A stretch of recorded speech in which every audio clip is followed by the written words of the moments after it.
AM 1230, FM 106.3 HD2 K-Radio 우리 방송 오늘의 시사 포커스 시간입니다. 이 시간은 고향의 맛을 전해드리는 미국 최대 아시안 슈퍼마켓 체인 H마트, 한국의 법무법인 클라스와 한결이 합병해 10위권 로펌으로 탄생한 법무법인 클라스 한결, 유럽풍의 감성과 편안함, 고급스러운 웨딩홀, 서울 강남에 위치한 엘리에나 호텔 공동 제공입니다. 오늘은 뉴욕에서 막을 내린 제80차 유엔 총회 현장을 집중 분석해 보겠습니다. 6년 만에 유엔 연단에 오른 도널드 트럼프 대통령, 그리고 그와 정면으로 부딪힌 프랑스의 엠마누엘 마크롱 대통령, 또 한반도 평화해법을 제시한 이재명 대한민국 대통령까지 유엔 무대가 세계 정치의 거대한 시험장이 된 듯한 하루였었습니다.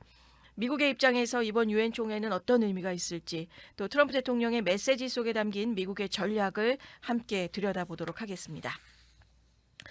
어제 23일입니다. 뉴욕 유엔 본부 연단에 트럼프 대통령이 섰습니다. 그리고 첫 마디부터 좀 강렬했죠. 유엔이 엄청난 잠재력을 가지고 있지만 그 잠재력에 전혀 미치지 못하고 있다. 또 하는 일은 강하게 표현된 서한 작성뿐이었고 후속 조치는 거의 없다라고 신랄하게 비판을 하게 됩니다. 트럼프식의 직설 화법 또 여전했고 뼈 있는 농담도 거침없었습니다. 도널드 트럼프 대통령은 유엔 총회 연설에서 유엔이 전 세계 평화 유지라고 하는 제 역할을 하지 못하고 있다라고 비판했습니다. 팔레스타인을 국가로 인정하는 서방 국가들을 향해서는 하마스에게 보상 주는 거라면서 반대한다는 뜻도 이 시간을 통해서 분명히 밝혔습니다. 6년 만이자 집권 2기 첫 유엔 총회에 나섰던 도널드 트럼프 대통령의 그 연설, 뼈 있는 농담부터 시작을 한 연설의 녹취 잠시 들어보실까요? All I got from the United Nations was an escalator that on the way up stopped right in the middle, and then a teleprompter that didn't work. These are the two things I got from the United Nations. 제가 유엔에서 받은 거라고는 올라가다가 중간에 멈춰버린 에스컬레이터 뿐이었습니다. 그리고 작동하지 않은 프롬프터. 네, 이게 바로 제가 유엔에서 받은 이 두 가지입니다. 라는 뼈있는 농담으로 시작을 했고요. 이 농담 끝으로는 괜찮습니다. 이런 프롬프터가 고장이 난다고 해도 어떻게 보면 짜여져 있는 게 아니라 정말로 내가 얘기하고자 하는 것을 더 진중하게, 진실하게 이야기하고 그걸 더 와닿을 수 있게끔 하는 시간으로서 이 시간을 활용하겠다라고 하는 서문으로 이 유엔 총회에서의 연설의 시작을 하게 됐습니다.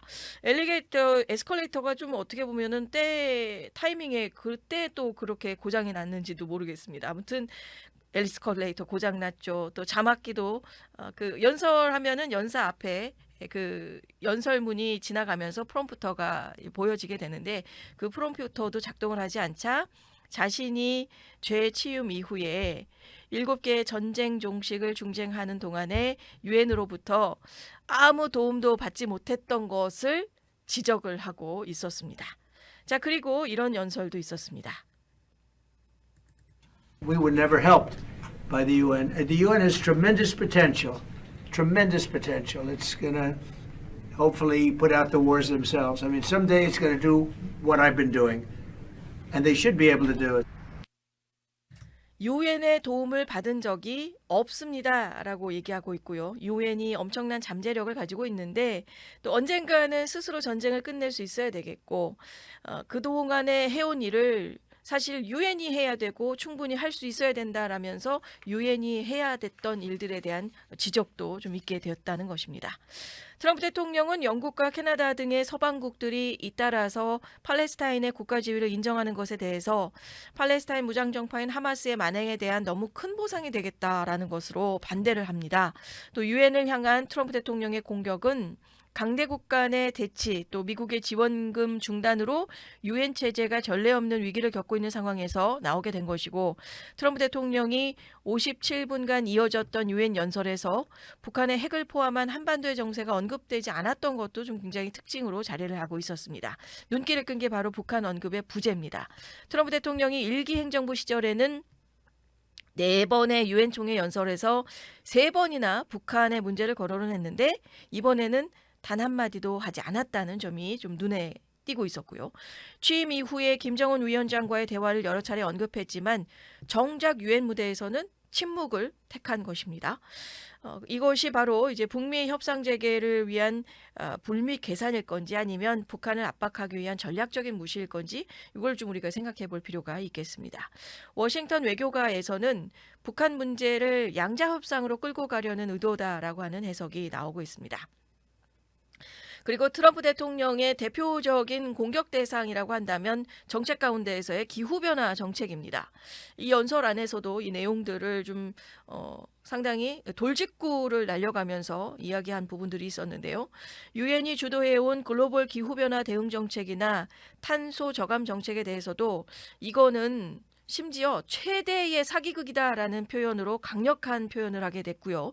악의적인 의도를 가진 사람들이 꾸며낸 사기다라고 독설을 이어갔습니다. 이어서 유엔의 난민 지원 정책도 겨냥하며 새로운 문제를 만들어내고 있다. 불법 이민자 추방 등의 미국이 주도하는 정책에 동참할 것을 촉구를 하고 있었습니다.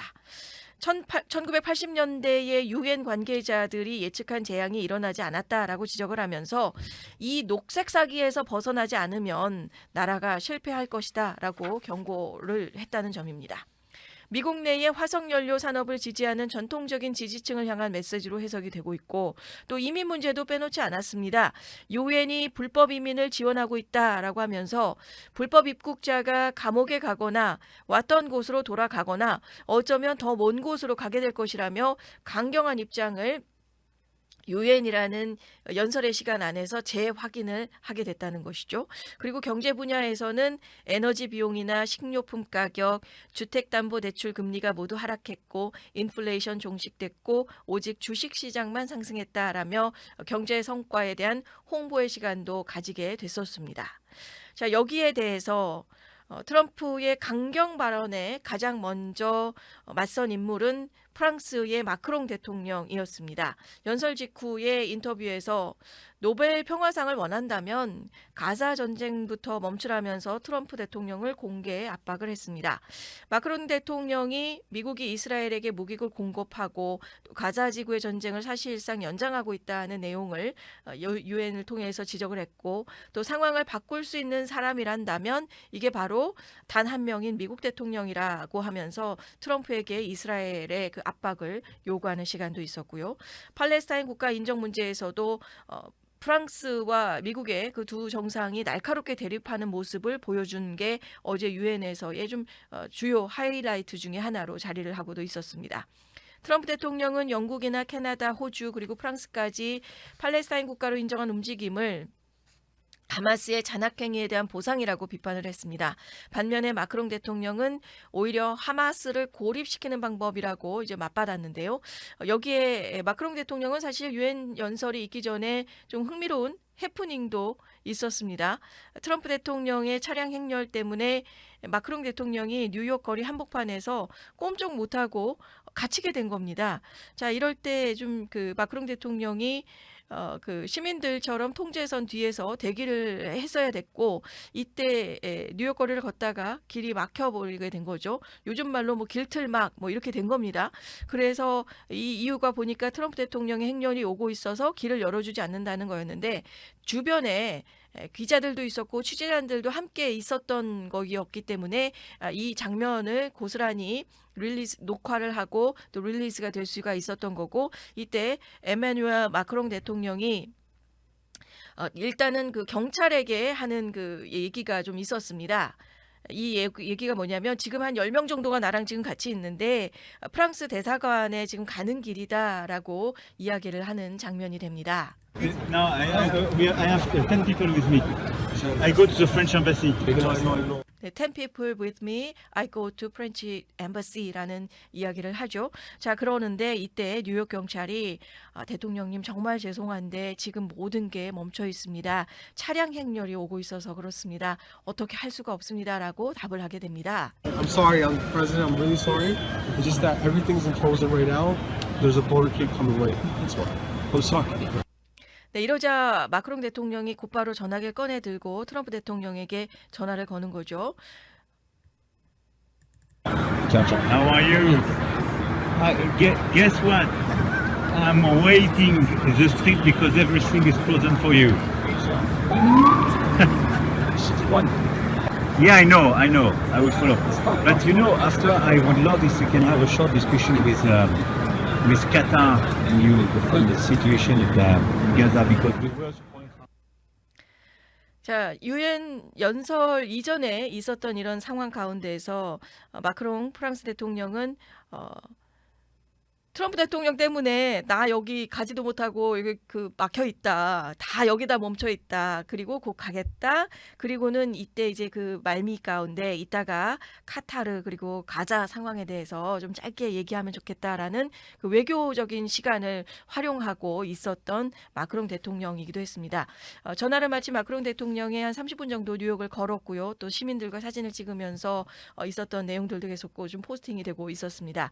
하지만 이 통화 말미에 가자 지구 문제를 의제로 꺼내면서 이 단순한 해프닝을 외교적인 대화의 장으로 바꾸는 외교 감각도 보여주게 됐었던 마크롱 대통령이었습니다. 하지만 이 안에서 사전에는 이렇게 그 가자 지구에 대해서 내가 어떻게 얘기할지에 대해서 좀 그 전화 통화된 김에 설명하려고 했었던 그 부분에 대해서도 좀 우리가 느낄 수 있는 부분이고 결과적으로는 유엔 총회 자리에서는 트럼프 대통령과 어떻게 보면 대립각을 세우는 모습으로서 마크롱 프랑스 대통령의 유엔 총회에서의 연설의 모습이 있게 되었습니다.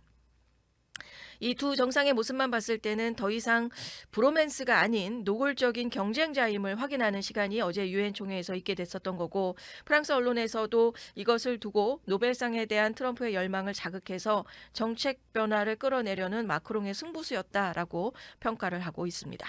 한편 한국의 이재명 대통령도 어제 유엔 총회 연단에 섰습니다. 이번이 첫 유엔 총회 연설이었고 제시한 키워드가 주목을 받고 있었죠. end 끝장낸다라는 그 단어로서의 이니셜을 조합한 단어가 됩니다. 키워드가 END, END에서 E는 exchange, 교류, 그리고 N은 normalization, 관계의 정상화, 그리고 나서 denuclearization이 됩니다. 그래서 비핵화까지 end라고 하는 단어로서 이니셜하게 내세우면서 한반도의 냉전을 끝내겠다, 남북교류의 확대, 북미 관계의 정상화, 그리고 단계적인 비핵화를 제안하는 시간이었습니다. 특히 비핵화의 단계로서 중단, 축소, 폐기를 제시하면서 현실적이면서 합리적인 해법을 강조한 시간이었고 흥미로운 점은 트럼프 대통령이 북한을 언급하지 않은 같은 무대에서 이 대통령이 오히려 북미 관계의 정상화를 적극적으로 지지한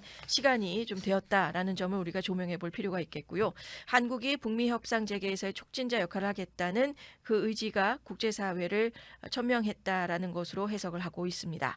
또한 대한민국은 유엔의 존재 가치를 증명한 나라고 한국이 유엔 창설 80주년의 대표적인 성공 사례다라는 것을 강조했고요. 민주주의와 평화의 등불로서 한국의 역할을 자임한 대목이기도 했다는 유엔 연설의 시간이 있게 됐었습니다. 이제 다시금 시선을 미국으로 돌려오도록 하겠습니다. 트럼프 대통령의 이번 유엔 총회 연설 자화자찬으로 끝난 것이 아니고 그 속에서는 미국의 전략적인 계산이 숨어 있습니다. 첫 번째, 유엔의 견제입니다.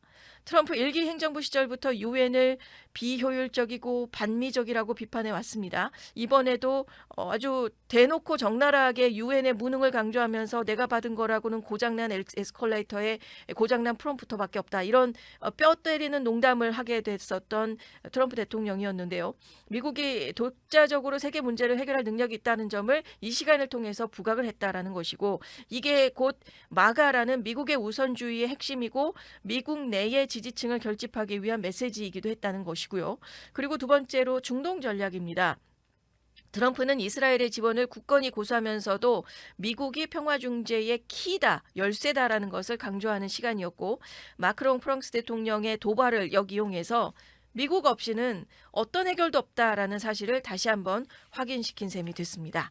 자, 이처럼 트럼프 대통령이 유엔을 비판하면서도 동시에 미국의 영향력을 재확인시키는 이중 전략을 유엔 총회 시간을 통해서 구사를 했다는 것이고 연설은 표면적으로는 단호한 미국 우선주의일 수 있겠지만 그 속내 이면 속에서는 국제사회에서 미국이 여전히 중심이다라는 자신감이 담겨 있었던 연설이기도 했었습니다. 지난 1기와 2기, 이번 2기 처음에서 2기 행정부가 시작하고 처음으로 나가게 됐었던 유엔 총회에서 연설이었었는데 1기와의 그 유엔 총회 연설도 좀 비교를 해볼 필요가 있을 것 같습니다. 여기에서 1기 때와 좀 정치의 변화가 생생하게 좀 느껴지는 시간이기도 했었고요. 2017년에 첫 유엔 총회 연설 아마 기억하시는 분들도 계실 겁니다. 전 세계를 향해서 미국을 위협한다면 완전히 파괴하겠다. 북한 김정은 위원장을 로켓맨이다라고 비판하면서 공개석상 안에서 그 로켓맨이라는 단어가 나오게 된 게 바로 이때죠. 이러면서 또 이란, 베네수엘라, 중국을 실명으로 비난하며 국제사회 가운데에서 상당히 좀 독특한 모습으로 나오게 됐었던, 그러니까 기존에 있었던 대통령들의 모습이 아닌 좀 굉장히 독특한 내용의 연설이기도 했었던 것 같습니다.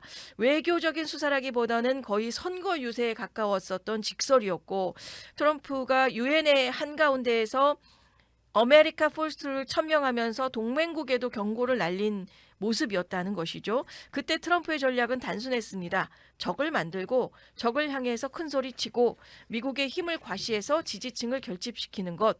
그게 국제 무대에서조차 국내 정치용 퍼포먼스를 선택을 했었던 것입니다. 그리고 이번 2025년도 유엔 총회 연설에서는 지난 1기 때보다는 훨씬 달라 보인 모습입니다. 먼저 공격 대상이 사라졌습니다. 중국이라든지 이란, 북한 어떤 국가도 실명으로 비난하지 않았습니다. 대신에 유엔 자체를 향해서 무능하기 때문에 이제는 미국이 이끌어가야겠다라는 메시지를 던지게 됐다는 것이죠. 또 하나, 트럼프 1기 때 추진했었던 무역 협상이나 중동 평화, 에너지 독립이 자신이 옳았다라는 증거로 나열을 했다라는 거죠. 말투도 좀 잘났다라는 것도 1기 때는 위협하면 파괴하겠다. 뭐 이런 좀 전투적인 어조였다면 이번에는 내가 이룬 성과를 봐라. 라면서 담담하면서도 확신에 찬 어조로서 뭔가 어조도 그 분위기나 공기가 달라졌다라는 것을 이번 유엔 총회에서의 예전의 비포 그리고 지금의 모습을 우리가 좀 비교도 해볼 수 있는 시간이기도 했습니다. 이 변화가 무엇을 뜻하는 것일까요? 첫 번째는 대립의 관계 안에서 이제는 설계자로 시프트를 했다는 것입니다. 1기 트럼프가 위협의 언어, 로켓만이다. 그리고 각 나라를 그 나라 자체를 언급을 했었던, 그러면서 세계를 흔들어냈다면 이번 2기에서는 트럼프는 자신이 만든 질서를 현실로 만들고 있는 사람이다라는 승리 선언을 선택을 한 단어들을 표현을 했다는 것이고, 둘째, 국제 무대에서의 활용법이 달라졌다는 겁니다. 과거에는 유엔을 쓸모없는 곳이다라며 적나라하게 무시했었던 트럼프인데 이제는 같은 무대에서 그 미국이 주도해야 된다라는 논리를 펼치게 됐었고, 비판 대상이던 유엔을 오히려 자기의 주도권을 과시하는 무대로 바꿔버렸다는 점. 그리고 세 번째는 국내 정체에서의 타겟이 더 분명해졌다는 겁니다. 유엔 총회라는 국제적인 자리에서의 연설이었지만 청중은, 그리고 그 내용 안에서 내포하고 있었던 어디언스의 대상은 사실은 미국의 유권자들이었다는 것이죠. 이번 연설에서 내가 옳았고 제 손으로 그걸 증명했다라는 트럼프식의 성과 보고서이기도 했던 것이었습니다. 여러 가지의 단어 표현이 좀 달라졌다고 해서 트럼프의 핵심이 달라진 것은 아닙니다. 핵심은 여전히 미국의 우선주의라는 그 기조를 계속해서 담고 있었고, 다만 이것을 표현하는 스타일이 바뀌었을 뿐이라고 우리가 얘기해 볼 수 있겠습니다. 1기에서는 뭐 미국 해치면 끝장내겠다라는 거친 힘의 언어를 쓴 것이었다면 이번 2기에서는 미국이 중심이어야 된다라는 자기 확신의 언어로서 진화를 했다는 것이고, 트럼프 정치가 대립을 통해서 그 세대를 모으고 또 성과를 통해서 그 세를 굳히는 2단계 전략을 보여주고 있었습니다. 트럼프 대통령의 이번 유엔 총회 연설 다각도로 살펴봤습니다.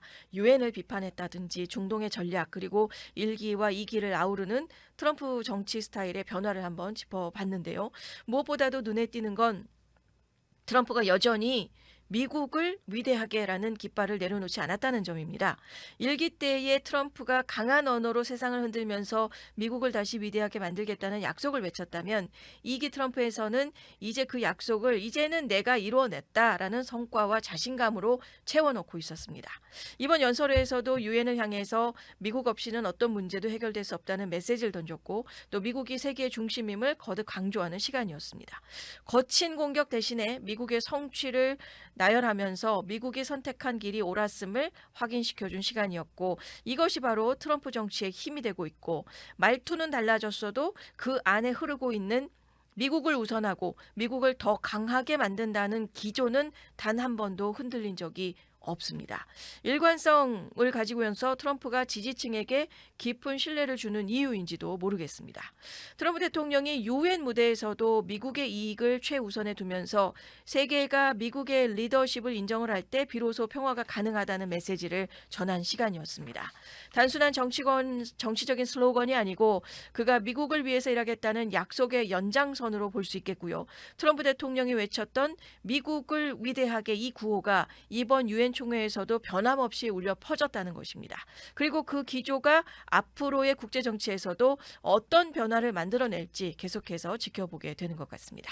오늘의 시사 포커스 여기서 마치겠습니다. 이 시간은 고향의 맛을 전해드리는 미국 최대 아시안 슈퍼마켓 체인 H마트, 한국의 법무법인 클라스와 한결이 합병해 10위권 로펌으로 탄생한 법무법인 클라스 한결, 유럽풍의 감성과 편안함, 고급스러운 웨딩홀, 서울 강남에 위치한 엘리에나 호텔 공동 제공이었습니다.